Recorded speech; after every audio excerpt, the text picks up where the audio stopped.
We're here at Charter Oak Adult Education.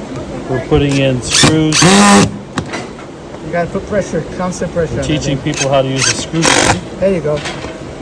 We're making a jig on how to make dovetail slots for a project we're working on.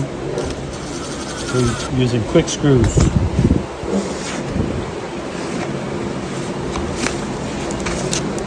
1 1/4 and 1 5/8. Screws very fast. So you have to control this gun. So I'm going to start this screw. And you want to make sure that this is seated in that screw. Yeah. And the heads, you're not stripping. The impact will drive and countersink.